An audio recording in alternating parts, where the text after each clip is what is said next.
சின்ன பொண்ணு இருக்கா. இந்த பொண்ணுக்கு ஹோம்ஒர்க் பண்றதே பிடிக்காது. அவ ஒரு நாள் ஹோம்ஒர்க் பண்றதுக்காக நோட் எடுப்பா. தூக்கம் வந்து அப்படியே தூங்கிடுவா. எழுப்பி பார்க்கும்போது அவளோட ஹோம்ஒர்க்க பக்கத்துல இருந்த பொம்மை பண்ணிட்டு இருக்கும். அதை பார்த்த உடனே அவ ஷாக் ஆயிடுவா. அந்த டைம்ல அவளோட ஸ்கூல் வேன் வந்ததுனால அவ ஸ்கூலுக்கு கிளம்பிட்டா. அதுக்கு முன்னாடி உங்க அம்மாவோட அரவணைப்பு உங்களுக்கு ரொம்ப பிடிக்கும்னா நம்மளோட சேனலுக்கு ஒரு சப்ஸ்கிரைப் பண்ணிடுங்க. உங்க அப்பாவோட பாசம் உங்களுக்கு ரொம்ப பிடிக்கும்னா நம்ம வீடியோக்கு ஒரு லைக் பண்ணிடுங்க. அவங்க 2 பேரையும் பிடிக்கும் நம்மளோட கமெண்ட் செக்ஷன்ல ரெட் கலர் ஹார்ட்டை கமெண்ட் பண்ணிடுங்க. இப்போ அந்த பொண்ணு ஸ்கூல் முடிஞ்சு வீட்டுக்கு வந்ததும் அவளோட எல்லா ஹோம்ஒர்க்கையுமே அந்த பொம்மையை பண்ண வைக்கிறா. பொம்மையும் ஒவ்வொரு ஹோம்ஒர்க்கா பண்ண பண்ண கொஞ்சம் கொஞ்சமா வளர்ந்துட்டே போகுது. அந்த பொண்ணும் மொபைல் பார்த்து என்ஜாய் பண்ணிட்டு இருக்கா.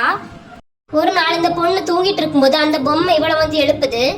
பார்த்தா அந்த பொம்மை ஸ்கூல் பேக் எல்லாம் போட்டுட்டு இவளுக்கு கையில ஒரு வீடியோ கேமையும் கொடுத்துட்டு ஸ்கூலுக்கு கிளம்பி போகுது.